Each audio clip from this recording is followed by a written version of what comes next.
오늘도 주님께서 주시는 하루를 감사로 은혜로 살아가시는 여러분들 되시기를 축복합니다. 오늘도 다윗의 시편을 나눕니다. 오늘 시편의 배경은 대부분의 학자들이 그 압살롬, 다윗의 아들 압살롬이 반역하였을 때에 지은 시라고 보고 있습니다. 다른 사람이 반역하는 것도 마음이 아픈데 자신의 아들이 반역했을 때 어떻게 보면 다윗의 인생에서 가장 고통스러울 때 지은 시편이라고 합니다. 오늘 본문에는 세 부류의 손이 등장하는데요. 그래서 오늘 설교 제목을 삼손이라고 적어봤습니다. 사사기에 나오는 삼손도 기억이 날 것 같고 오늘 세 가지 손에 대한 이야기를 함께 나누고자 합니다. 첫 번째는 다윗의 손입니다. 우리 2절 말씀 한 번 더 같이 읽겠습니다. 내가 주의 지성소를 향하여 나의 손을 들고 주께 부르실 때 나의 간구하는 소리를 들으소서. 첫 번째 손은 다윗의 손이자 이후에 악인들의 손과 비견되는 다윗의 손, 또 의인의 손이라고 할 수 있습니다.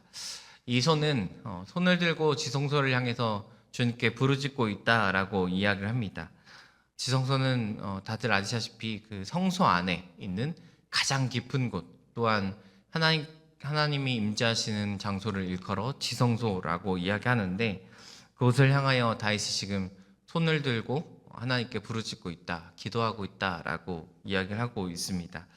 우리도 어제 찬양할 때 이곳에서 이제 손을 들고 찬양하고, 주일날도 가끔 우리가 두 손을 들고 하나님을 찬양하게 되는데, 혹시 여러분은 어떤 의미로 두 손을 들고 찬양하고 계십니까? 앞에서 인도자가 들으라니까 안 들으면 목사님 마음이 아파할까 봐 그런 마음으로 혹시 들고 계십니까? 성경에서 간혹 찬양할 때 두 손을 들고 찬양하는 모습들이 등장하게 되는데, 여러 가지 의미가 있겠지만 대부분은 이 두 손을 드는 게 하나님께 모든 걸 맡긴다라는 의미로 일컬어집니다.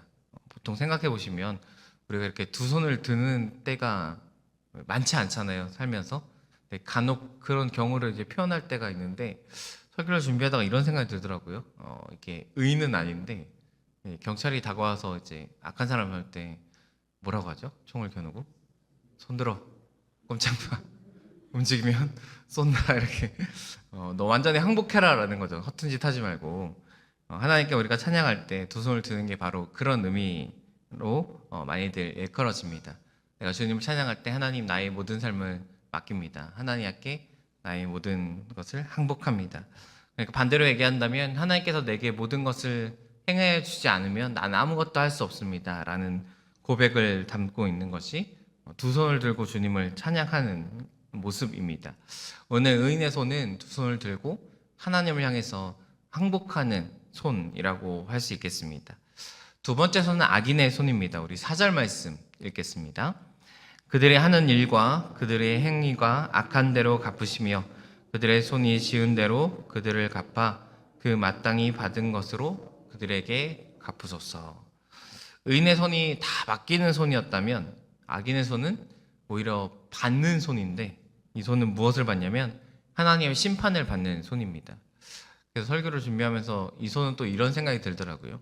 똑같이 두 손을 펼쳐서 내는데, 옛날에 지금은 이제 학교에 체벌이 없어졌지만 옛날에 선생님들이 이제 사랑의 매라고 가지고 다니면서 보통 손바닥을 많이 때리셨어요. 그래서 손내 그러면 두 손을 이렇게 내밀어내잖아요. 똑같이 하나님 뭔가 사람 앞에 어떤 존재 앞에 손을 펼치는데 그 손은 매맞기 위해 펼치는 손과 같은, 이것이 악인의 손이라는 생각이 들었습니다. 그런데 악인들의 이 손이 무엇을 하냐면 지은 대로 하나님께서 그들에게 갚으신다라고 이야기합니다. 이 말씀의 의미를 좀 하나님의 손을 이야기하면서 좀 더 이어서 이야기해 보겠습니다. 5절 말씀 우리 같이 이어서 읽어보겠습니다. 그들은 여호와께서 행하신 일과 손으로 지으신 것을 생각하지 아니하므로 여호와께서 그들을 파괴하고 건설하지 아니하시리로다. 세 번째 손은 여호와의 손, 즉 하나님의 손인데, 하나님의 손은 무엇을 하시는 손이냐면 지으신 것, 즉 하나님께서 행하시고 지으시는 창조주 하나님의 손을 이야기하고 있습니다. 말 그대로 이 세상을 만드시고 운행하시는 손입니다. 문제는 악인들은 이 하나님을 생각하지 않는다라고 이야기합니다. 그러니까 지금 이 세상을 운행하시는 하나님이 분명히 계심에도 불구하고 이 악인들 그것을 생각하지 않고 자기 마음대로 살고 있다라고 이야기를 하는 것이죠. 그리고 그 결과가 앞서 읽었던 자신의 손으로 지은 것대로 하나님께서 갚으신다라고 이야기합니다. 자신의 손으로 아무리 높은 탑을 쌓고 견고한 성을 지어도 하나님이 그것대로 갚으시고 또 그것대로 심판하신다라는 것입니다. 그래서 또 저는 이런 생각을 해봤어요. 악인이 높게 높게 쌓잖아요. 근데 그 높은 것이 그 높은 곳에서 무너져서 내게 다가왔을 때 훨씬 더 세게 맞는다는 거죠. 낮게 쌓으면 낮게 맞고 높게 쌓으면 그만큼 떨어지는 높이대로 더 세게 맞는 그런 악인들의 손을 생각해 보게 됐습니다. 여러분, 오늘 우리의 손은 어떨까요? 보통 이런 설교를 들으면 나의 손은 당연히 의인의 손이지라고 생각하기 마련인데 사실은 언제나 늘 우리는 악의 손에 더 가까운 삶이 있지 않은가 싶습니다.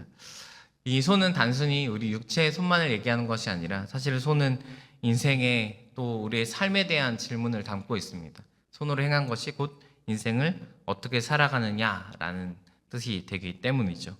많은 것을 가졌을지라도 한순간에 무너지는 악인의 손은 아닌지, 꼭 우리가 정말 의인의 손으로 살다가도 언제 한순간 악인의 손으로 사는 것은 아닌지, 하나님께 모든 걸 맡긴다고 항복하면서 찬양하는 나의 손이 어쩔 때는 하나님께 혼나야만 하는 악인의 손은 아닌지 오늘 되돌아보기를 축복합니다. 나의 손으로 아무리 높게 쌓아도 하나님께서 그것을 인정하지 않으신다면, 하나님의 은혜가 거기에 더하지 않는다면 우리 삶은 무너질 수밖에 없는 악인의 삶이 되어질 것입니다. 한 선교사님의 이야기를 하면서 설교를 마치려고 합니다. 프레드릭 놀란이라는 북아프리카의 선교사님인데 종교 박해가 일어났을 때 도망치는 상황 속에서 도망칠 데가 없어서 숲으로 도망을 쳤다고 합니다. 아무리 봐도 숨을 곳이 없어서 한 동굴을 발견하고 이제 거기에 들어가서 추격자들이 오면 이제 나는 죽겠구나라고 생각을 하고 있는 상황이었습니다. 그런데 거미 한 마리가 이렇게 그 동굴 앞으로 이렇게 쓱 오더니 거미줄을 치기 시작했다라는 거예요. 거미줄이 쭉 쳐지고 나서 추격자가 딱 왔는데 추격자들이 거미줄을 보더니 여기는 거미줄이 있으니까 사람이 들어가지 않았구나 하면서 그냥 지나쳐 갔다고 합니다. 그렇게 이제 생명을 건짐받았고 그분이 이런 고백을 했습니다. 하나님께서 계신 곳에는 거미의 거미줄이 성벽과 같다. 하나님께서 계시지 않는 곳에서는 성벽이 거미줄과 같다. 아무리 견고한 삶의 성벽일지라도 하나님이 계시지 않으면 우리가 그냥 싹 치워버리는 거미줄과 같고, 아무리 연약한 삶이라고 할지라도 하나님이 계시면 그 연약한 거미줄이 견고한 성벽이 될 줄로 믿습니다. 우리의 손이 의인의 손이 되어서 하나님이 하시는 일들, 오늘도 내 삶을 운행하시는 그 하나님을 잊지 않는 의인의 손이 된다면 나의 의인의 손에 하나님의 손이 더하여지는 역사가 우리 가운데 있을 줄로 믿습니다.